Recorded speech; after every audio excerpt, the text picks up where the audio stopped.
We are living among coyotes, and we're not just talking about the more rural parts of Connecticut. The Department of Energy and Environmental Protection says they have been spotted in our downtown areas, too. We get reports of them on a regular basis in downtown Hartford, New Haven, Bridgeport. Certainly West Hartford probably has even better habitat. So it's not that unusual. And, for this time of year, people tend to spot them a little bit more just because there aren't leaves on the trees.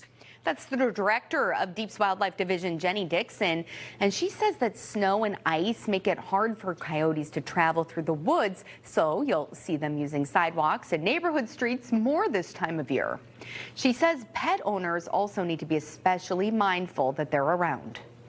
If you're letting your pets out, particularly at night, dawn, dusk, look in the backyard before you open the door and let the dog or the cat out.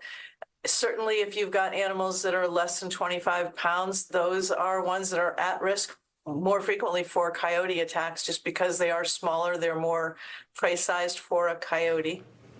Dixon says if you're out walking your dog at that time, keep them on a shorter leash so that you can get them back quicker if you spot a coyote. And if you do come across one, make a lot of noise to scare them off. Shout or make loud noises.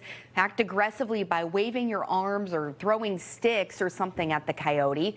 And watch for signs that it could have rabies, like staggering seizures and if it's acting extremely weak.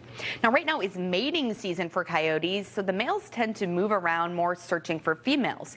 The season usually goes until March here in Connecticut, and then when pups are born in April, that's another potentially dangerous time.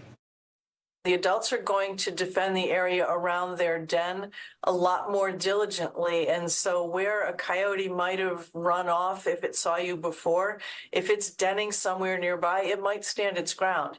They might also become a lot more territorial and actually chase dogs or sometimes people if they think you've gotten too close to the den.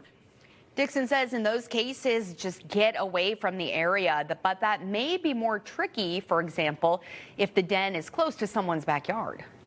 What we've seen more frequently is if there are larger wooded spaces near backyards, a lot of times they'll be in that space sort of right along the edge of the yard and the woods.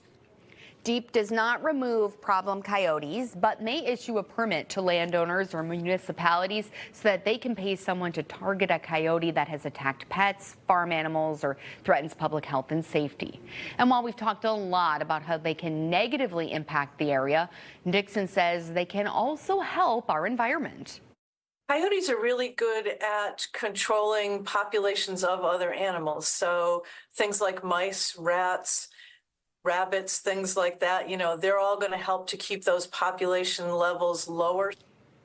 To report coyote problems, call the Deep Wildlife Division at the number on your screen. And if you suspect one may have rabies or poses a threat to the public, you can reach out to the Deep Emergency Dispatch Office 24/7.